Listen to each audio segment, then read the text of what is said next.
जय जय शङ्कर हर हर शङ्कर जय जय शङ्कर हर हर शङ्कर जय जय शङ्कर हर हर शङ्कर जय जय शङ्कर.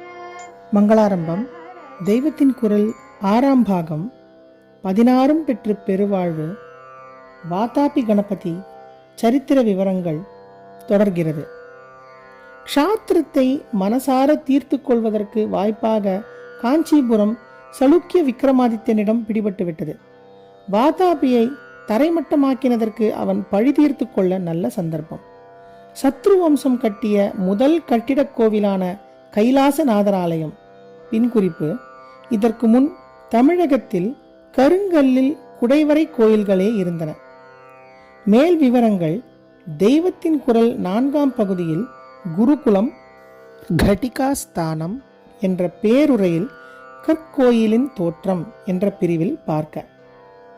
சத்ரு வம்சம் கட்டிய முதல் கட்டிடக் கோவிலான கைலாசநாதர் ஆலயம் சில்ப சௌந்தரியம் அத்தனையையும் சொரிந்து கொண்டு அவனுக்கு முன்னாடி நின்றது.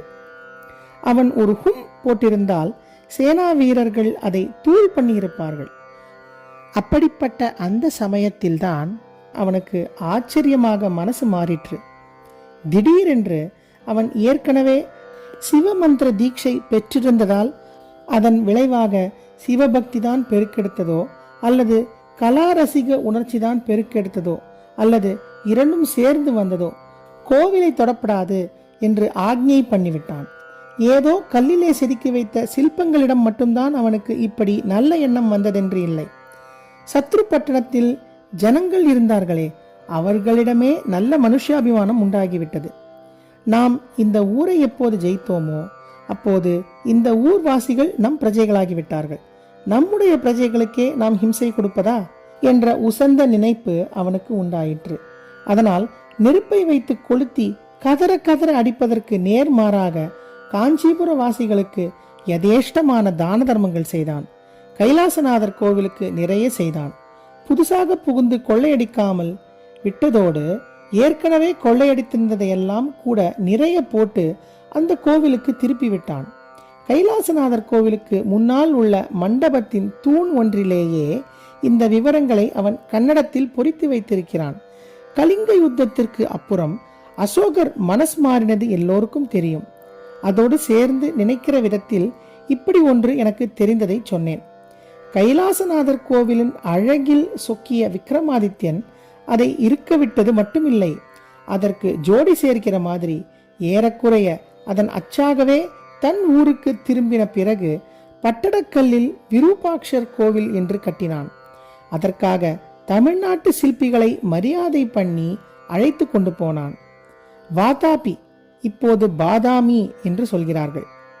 ஐஹோளே, பட்டடக்கல் என்று 3 ஊர்கள் கிட்ட கிட்டக்க கன்னட தேசத்தில் பீஜப்பூர் ஜில்லாவில் இருக்கின்றன. ஐஹோளேதான் சளுக்கியர்களின் முதல் தலைநகரம். அப்புறம் வாதாபி தலைநகரமாயிற்று என்று கூட சொல்கிறார்கள். பக்கத்திலேயே இருந்த பட்டடக்கல்லையும் செகண்ட் கேபிட்டலை போல மதித்தார்கள். சில புது ராஜாக்கள் பட்டத்திற்கு வந்தபோது பட்டாபிஷேகம் கூட பட்டடக்கல்லில் பண்ணியிருக்கிறார்கள். அந்த ஊர் பேரே அதனால்தான் அப்படி ஏற்பட்டதோ என்னவோ. பிள்ளையாரை பற்றி ஆரம்பித்துவிட்டு வாதாபி கீதாபி என்று எங்கேயோ சுற்றி கொண்டிருக்கிறேனே, என்ன சம்பந்தம் என்றால் ரொம்ப சம்பந்தம் இருக்கிறது. வாதாபி கணபதி சரித்திர விவரங்கள் இத்துடன் முற்று பெற்றது. ஆனைமுகரும் அகத்தியரும். விக்னேஸ்வரரோடு ரொம்பவும் சம்பந்தப்பட்டவர் அகஸ்திய மகர்ஷி. 2 பேரும் தொப்பை வயிற்றுக்காரர்கள். அகஸ்தியர் அங்குஷ்ட மாத்திரர், கட்டை விரல் அளவே ஆனவர். குருமுனி என்று சொல்கிறது. பிள்ளையாரையும் வாமன ரூப என்று சொல்லியிருக்கிறது. வாமன ரூப மகேஸ்வர புத்திர விக்ன விநாயக பாதநமஸ்தே. இந்த ஸ்லோகத்தின் முதலிரு அடிகள் மூஷிக வாகன மோதகஹஸ்த சாமர கர்ண விளம்பித சூத்திர. வாமன ரூப என்றால் குள்ள உருவம், வாமனாவதாரம் மாதிரி. வக்ரதுண்ட மகாகாய என்று ஒரு பக்கம் மகா பெரிய சரீரமுடையவர் என்றும் சொல்லி, இன்னொரு பக்கம் வாமன ரூபர் என்றும் வர்ணித்திருக்கிறது.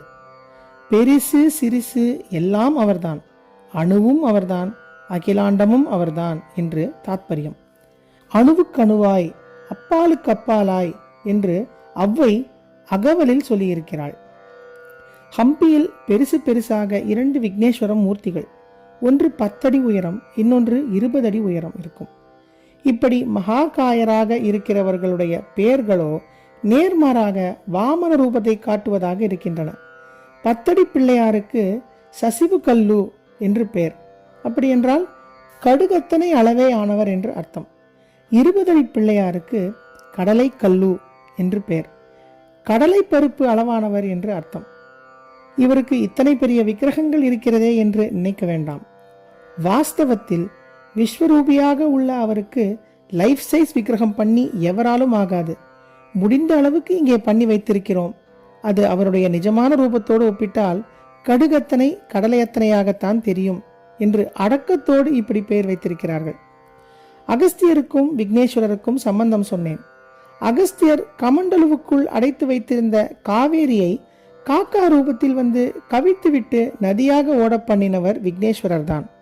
அந்த சமயத்தில் அகஸ்தியருக்கு காக்காயிடம் கனகோபம் வந்தாலும் அப்புறம் அதுதான் விக்னேஸ்வரர் என்று தெரிந்ததும் ஒரே பக்தியாகிவிட்டார். அவர்தான் காக்கா பிடித்தவர் போலிருக்கிறது. காக்காயை மனசுக்கு ரொம்பவும் பிடித்தவர். அப்புறம் ஒரேடியாக பிள்ளையார் பக்தியில் ஈடுபட்டு விட்டார். வாதாபி விஷயத்திற்கு வருகிறேன். அதிலே அகஸ்தியர் முக்கியமான கதாபாத்திரம். வாதாபி, இல்வலன் என்று அண்ணன் தம்பியாக 2 அசுரர்கள். அநேகமாக எல்லாருக்கும் தெரிந்திருக்கக்கூடிய கதைதான். நேரடியாக தாக்கி கொள்கிற அசுரர்களை விடவும் ஒருபடி மட்டமாக நயவஞ்சனையால் ரிஷிகளை கொன்று தின்னுவது இவர்கள் வழக்கம்.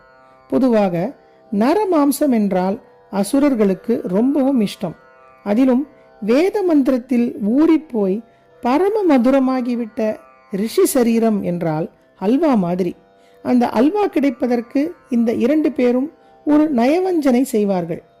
2 பேரில் மூத்தவனான இல்வலன் ஒரு பிராமண ரூபம் எடுத்துக்கொண்டு யாராவது ரிஷியிடம் போய் ரொம்பவும் நமஸ்காரம் பண்ணி தன் வீட்டில் அவர் போஜனம் வைத்துக் கொள்ள வேண்டும் என்று பிரார்த்திப்பான்.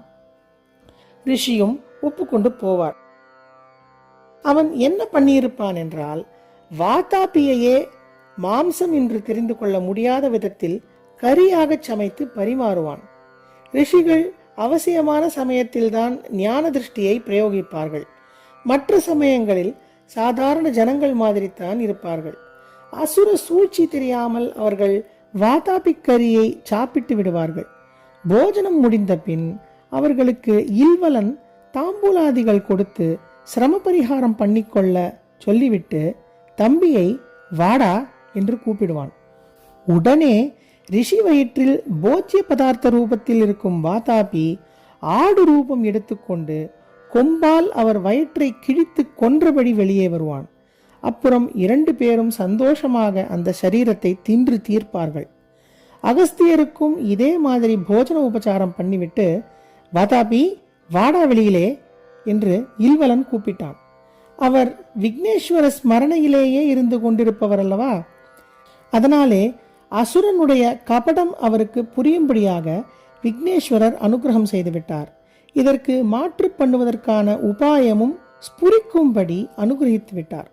உடனே அகஸ்தியர் தொப்பையை தடவிக்கொண்டு வாதாபி ஜீர்ணோபவ என்றார்.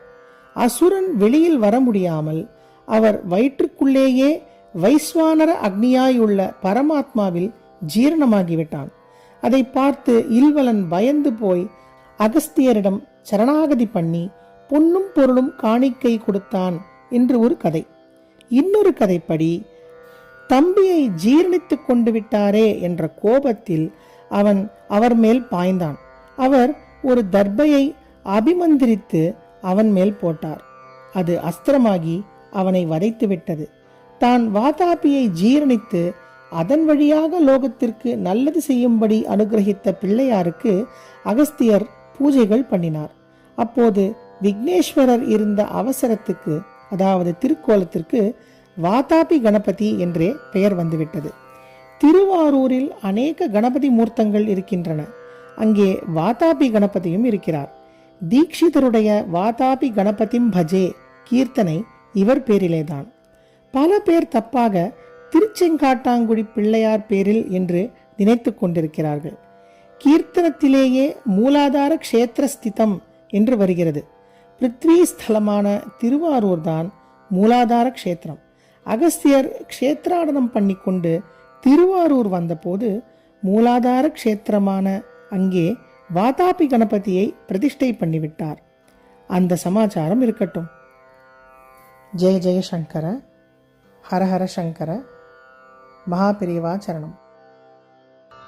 जय जय शङ्कर हर हर शङ्कर जय जय शङ्कर हर हर शङ्कर जय जय शङ्कर.